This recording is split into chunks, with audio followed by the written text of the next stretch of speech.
the liturgical sense of the readings at Mass.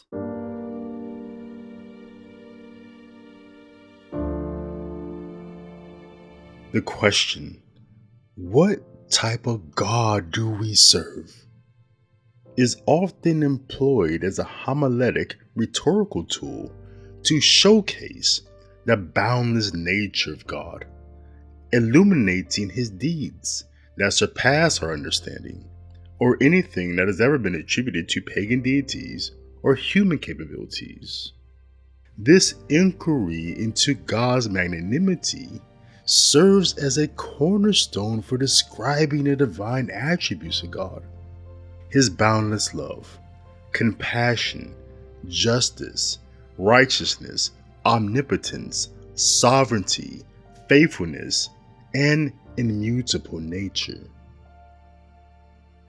Today's first reading for the 30th Sunday in Ordinary Time, Year B, from Jeremiah, chapter 31, verses 7 through 9, is part of a section of the book of Jeremiah known as the Book of Consolation, where Jeremiah transitions from prophesying woe and doom, judgment and destruction, to preaching themes of hope and restoration.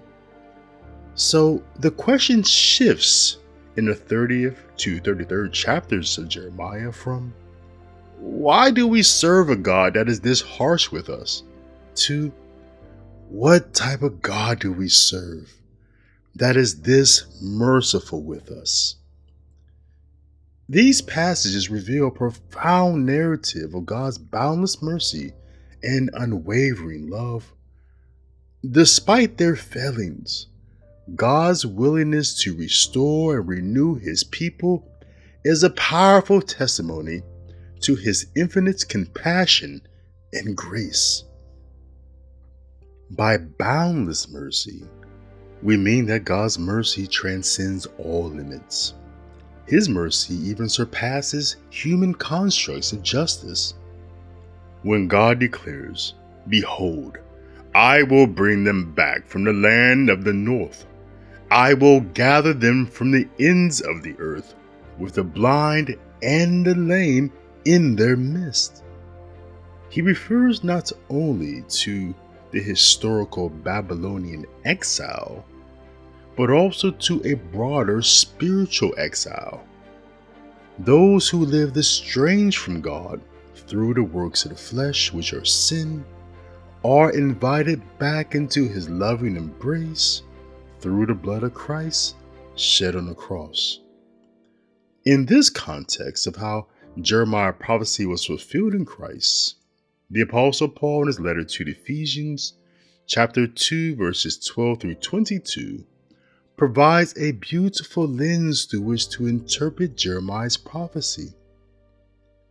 At the time, you were without Christ, alienated from the community of Israel, and strangers to the covenants of promise, without hope and without God in the world. But now, in Christ Jesus, you who were once far off have become near by the blood of Christ.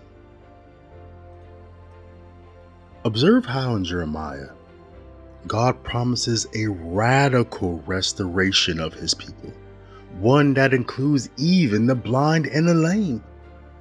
What type of God do we serve, that these historically marginalized and considered cursed individuals will now be restored as equal members of the community?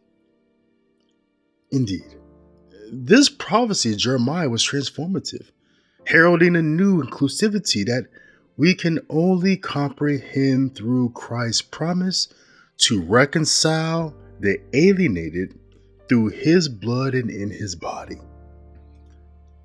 Although according to today's second reading from Hebrews chapter 5 verses 1 through 6, every high priest should have been discerning enough to deal patiently with the ignorant and erring, for he himself is beset by weakness, it was only our perfect high priest, Jesus of Nazareth, who deals with us according to his complete knowledge of our heart.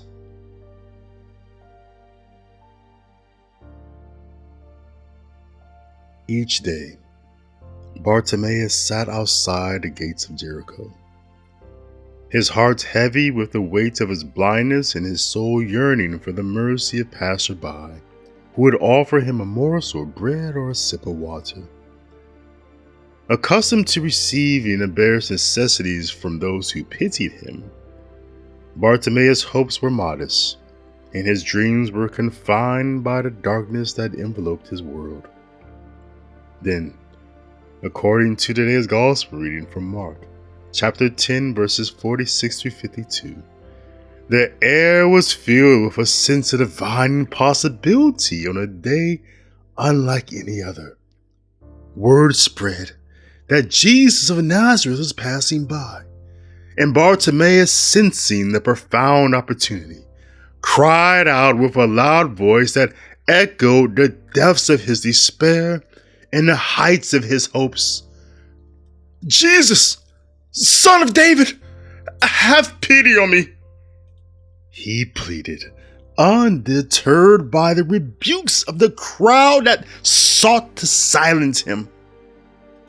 In that moment of profound faith, Bartimaeus cast aside his cloak, the sole possession that shielded him from elements and symbolized his beggarly existence. He sprang to his feet, his heart racing with anticipation as he approached the one who he knew could truly heal him. When Jesus asked, "What do you want me to do for you?"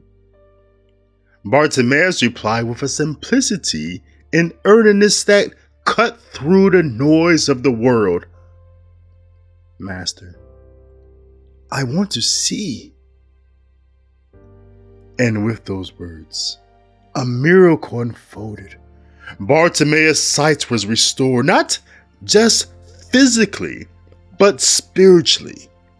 No longer an outcast, resigned to the margins, he chose not to return to the city that had known him only as a beggar. Instead, he followed the light and love of Jesus, the source of his newfound wholeness and hope. In the liturgy of the Catholic Mass, we are all exiles. We are all far off from God, who condescends to encounter us in his priest, the Word, and the Blessed Sacrament. With Christ so near to you, what do you ask for? What do we ask for in our universal prayers? Even without our utterance, God, in his boundless generosity, bestows upon us the one gift we neither deserve nor can procure by any human effort. He gives us himself. In this profound self-giving, we receive liberation from sin, the end of spiritual blindness, and a new spiritual vision that transcends the physical. How often, then, do we find ourselves like Bartimaeus, restored yet faced with a choice? Do we follow the light of the world, or do we retreat back into the familiar shadows of our own making?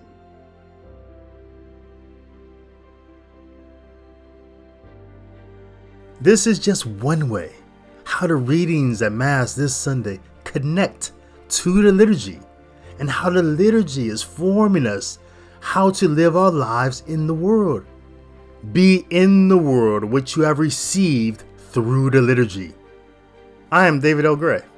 Visit me online at davidlgray.info for more content and context about the liturgical sense of the scriptures.